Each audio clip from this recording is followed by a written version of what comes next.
The term music industry wasn't always in our vocabulary.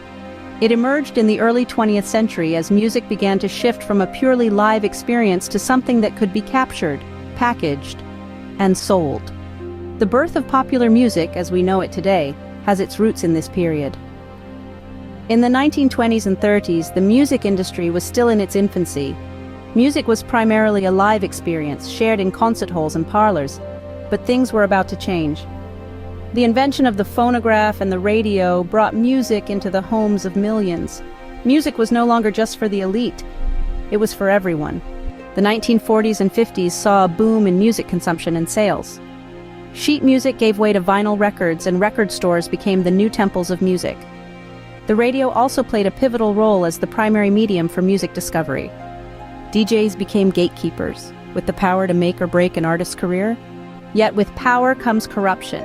The music industry in the 1950s was marred by payola, a scandal involving DJs accepting bribes to play specific records. This dark chapter cast a shadow over the industry, revealing the lengths some would go to manipulate the charts and influence public taste. As we move into the late 1950s and 60s, a cultural shift began to shape the music industry. The emergence of the teenager as a distinct cultural and consumer group changed the way music was consumed and marketed.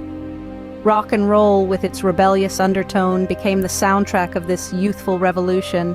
So, what can we glean from this journey through the early years of the music industry? It's a story of change and adaptation, of technological innovation and cultural shifts. The music industry has always been dynamic, responding to the ebbs and flows of societal trends and technological advancements. From the birth of popular music to the rise of the teenager, it's clear that the music industry has never been static. It's a living, breathing entity, always evolving, always moving. And just as music touches us, so too does the story of its industry. It's a symphony of progress, a song of change, and the beat goes on,